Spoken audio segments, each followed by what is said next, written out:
এখন তো যুবক ভাইদের সামনে আব্বা আম্মা যদি ভালো ব্র্যান্ডে কোনো কথা বলে, মারই ছেংড়ি যাও চলে, আধুনিক যুগ, তুমি এটা বুঝবে না। কথা বলে ঠিক আছে কিনা? আল্লাহর কসম, যদি মারে কষ্ট দাও, মক্কা মদিনার ইমাম হতে পারো, তার ইনকি কপালে তোমার জান্নাত জুটবে না, জুটবে না, জুটবে না। কথা বলে ঠিক আছে কিনা? মা বাবারে কষ্ট দিবেন, সোনার বাংকায় কামাই করবেন, জীবনে শান্তি পাবেন না। وَقَضَى رَبُّكَ أَلَّا تَعْبُدُوا إِلَّا إِيَّاهُ وَبِالْوَالِدَيْنِ إِحْسَانًا। এই কথা কার কথা বলেন? এই কথা কার? আল্লাহ বললেন, আমি আল্লাহ রাব্বুল আলামিনের পক্ষ থেকে চূড়ান্ত ফয়সালা, আমি আল্লাহ রাব্বুল আলামিনের ইবাদত বন্দেগী করার পর তোমরা তোমাদের পিতামাতার ইহসান করবে, উপকার করবে। সুবহানাল্লাহ, এত সুন্দর নিয়ম। আল্লাহ বললেন, আমি আল্লাহ তাআলার ইবাদত বন্দেগী করার পর দ্বিতীয় নম্বর যে পথ, মত, রাস্তা, সেটি হচ্ছে তোমাদের পিতামাতা। তোমরা তোমাদের পিতামাতার প্রতি নেক নজর রাখো। পড়ছে আলহামদুলিল্লাহ। হাদিস শরীফে এসেছে, যে ব্যক্তি তার পিতা কিংবা মাতাকে জীবিত অবস্থায় পেল, পিতা মাতা দুজন একজনকে পেল, তার হক আদায় করলো, তারে ভালোবাসলো, তারে উপকার করলো, হেসান উপকার করলো, আল্লাহর নবী বলেছেন তার জন্য জীবিত অবস্থায় একটি জান্নাতের দরজা খোলা হয়। সুবহানাল্লাহ। পিতা মাতা দুজনকে জীবিত পেয়েছে, দুজনের হক আদায় করেছে, দুজনকে ভালোবেসেছে। আল্লাহর নবী বললেন তার জন্য জীবিত অবস্থায় দুটি জান্নাতের দরজা খোলা হয়। সুবহানাল্লাহ।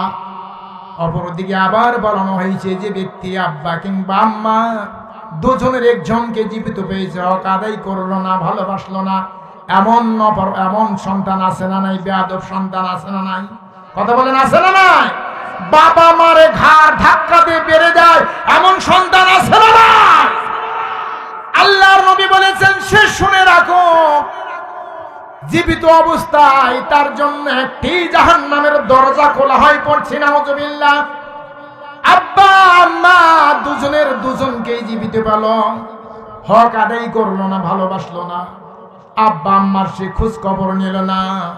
আল্লাহর নবী বলেছেন তার জন্য জীবিত অবস্থায় দুটি জাহান্নামের দরজা খোলা হয়। পড়ছি নাউযুবিল্লাহ। বিশ্বনবী বলেছেন, কোন ব্যক্তি যদি দিনে একবার তাদের আব্বা আম্মার দিকে নেক নজরে তাকায়, ভালোবাসার নজরে তাকায়, মহব্বতের নজরে তাকায়, আল্লাহর হাবিব বলেছেন তার জন্য প্রতিদিন একটি করে কবুল হজের সব লেখা হয়। সুবহানাল্লাহ। কত সুন্দর কথা। প্রশ্ন করলেন, ইয়া রাসূলুল্লাহ, আমরা যদি দিনে 10 বার আব্বা আম্মার দিকে নেক নজর তাকাই, ভালোবাসার নজরে তাকাই, মহব্বতের নজর তাকাই, তবে কি করানো হবে? আল্লাহর হাবিব বললেন 10 বার নয়, যদি সম্ভব হয় 100 বারও পিতা মাতার দিকে দিনে নেক নজর তাকাইতে পারো, ভালোবাসার নজরে তাকাইতে পারো, মহব্বতের নজরে তাকাইতে পারো, আল্লাহ রাব্বুল আলামিন তোমাদের আমলনামায় প্রতিদিন 1,00,000টি বা 1,000টি কবুল হজের সব লিখে দিবেন। সুবহানাল্লাহ। প্রশ্ন করলেন, ইয়া রাসূলুল্লাহ, আমাদের যাদের মা নেই, আসলে আমরা এত বড় সব থেকে বঞ্চিত হয়ে গেলাম। হুজুর বললেন, না না না, তোমরা বঞ্চিত হও নাই। যাদের মা বেঁচে নাই তারা যেন খালারে ভালোবাসে, খালারে খোঁজ খবর নাই, খালারে হেসান উপকার করে। তার কারণটি হচ্ছে মার গার গন্ধ খালার গা দিয়ে বেরিয়ে যায়। সুবহানাল্লাহ। হুজুর, আমাদের যাদের খালাও বেঁচে নাই, আমরা কি বঞ্চিত হয়ে গেলাম এত বড় শ্রেষ্ঠ নিয়ামত থেকে? আল্লাহর হাবিব বললেন, না না না, আল্লাহ রাব্বুল আলামিন তোমাদের বঞ্চিত করতে চান না। যাদের মা নেই, বাবা নেই, খালা নেই, তোমাদের আব্বা আম্মাগুলি জীবদ্দশা অবস্থায় যেই কাজগুলি করতে বেশি ভালোবাসত, অনেক পিতামাতা আছে পুকুর খনন করতেছে, বড় তার আশা পুকুর ক্লিয়ার খননের পূর্বেই মারা যায়। ভাইরা আমার, যায় না? কথা বলেন, যায় না? বাগান লাগাচ্ছে বাবা, বাগানের পরিচর্যা সকাল সন্ধ্যা যায় করে, কিন্তু হঠাৎ করে বাগানটা সমাপ্তি হওয়ার পূর্বে সুন্দর বাগানটা না হতেই হঠাৎ করে আব্বা কিংবা আম্মা মারা গেলে এমনটি ঘটে না? কথা বলেন, ঘটে না? আল্লাহর নবী বলেছেন, তোমার বাবা পুকুর খনন করতে ভালোবাসতো, তোমার মা পুকুর খননটাই বেশি ভালোবাসতো। হঠাৎ তোমার মা তোমার বাবা চলে গেল, এই পুকুরের মাছ তুমি খাবে, এর ফল তুমি ভোগ করবে।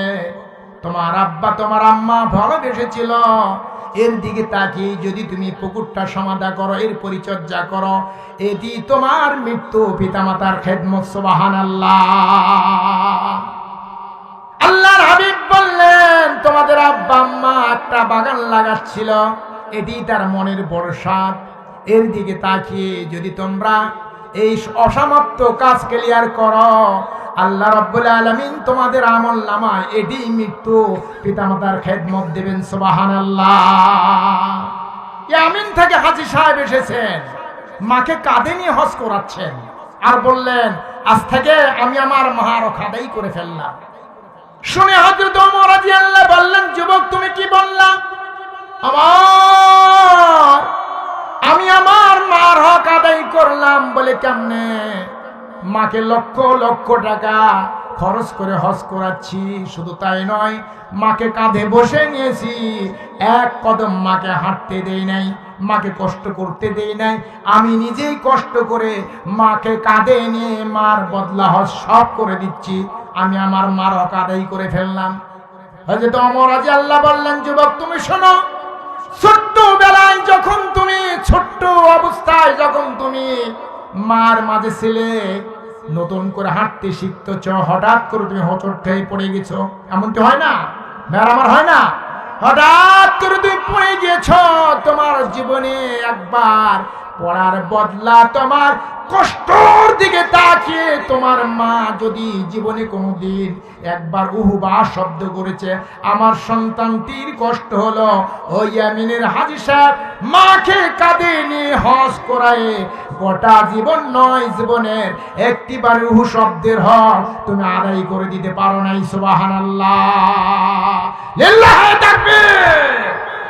বন্ধুরা আমার, ভাইয়েরা আমার, বিশ্বনবী মসজিদে নববীতে আরাম ফরমাচ্ছেন, লক্ষ্য করলেন একজন বৃদ্ধা মহিলা বিশ্বনবীর দিকে এগিয়ে আসতেছেন।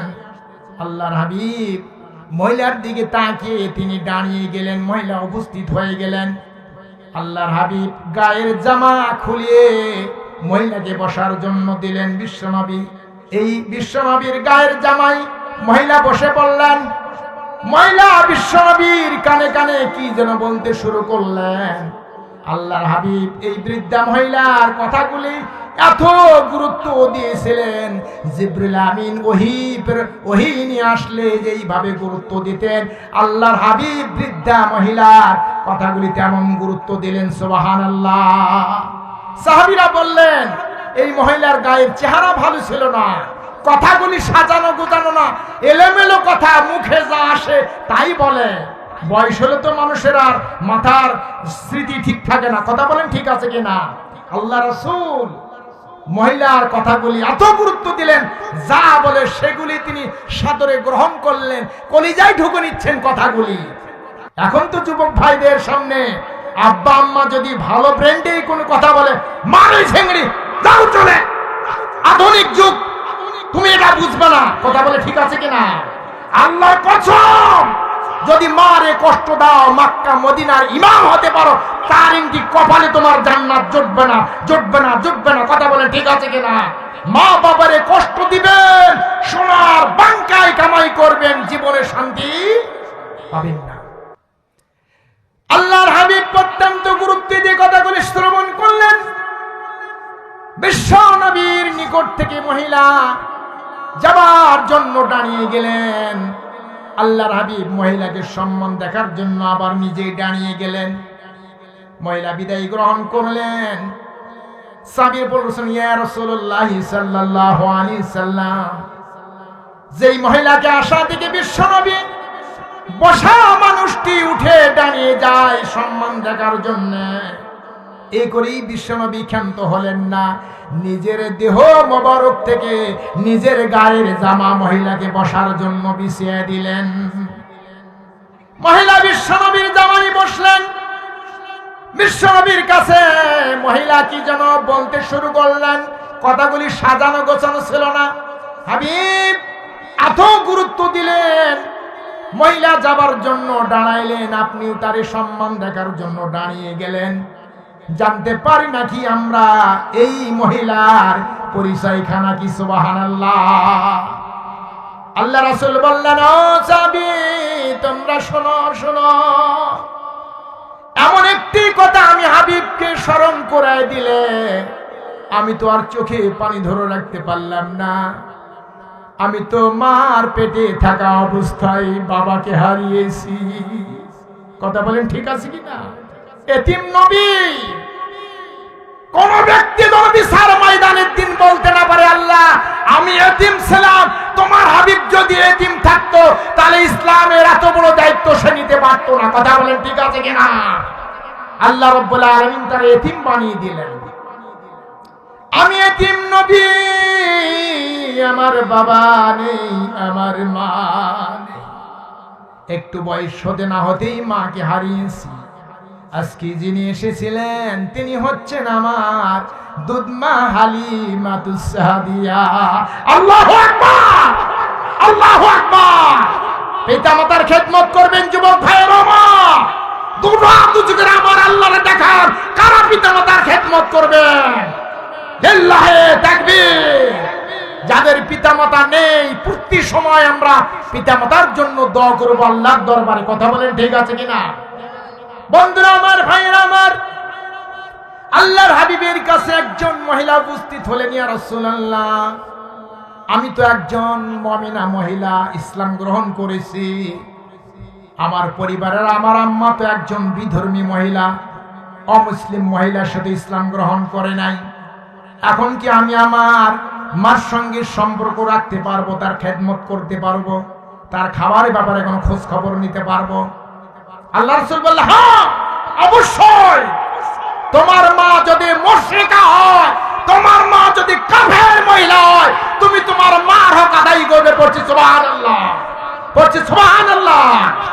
তোমার মা যদি কাফের মহিলা হয়, তোমার মা যদি মুশরিকা মহিলা হয়, আর তুমি যদি মুমিনা হওয়ার জন্য তোমার মার খেদমত না করো, এর জন্য আল্লাহ রাব্বুল আলামিন তোমারে আসামি হিসাবে কাঠ গড়ায় দাঁড় করাবে। বুঝাইতে পারছি? জিহাদ শুরু হয়ে গেল, জিহাদ শুরু হয়ে গেল। খবর পাঠাইলেন একজন ব্যক্তি, ইয়া রাসূলুল্লাহ জিহাদের ময়দানে উপস্থিত হতে চায়, আমার মা বৃদ্ধা মহিলা, তার সেবা করি আমি, এখন মার খেদমত করব না, জিহাদের ময়দানে আসব। আল্লাহ রাসূল বললেন, তুমি তোমার মার খেদমত করো।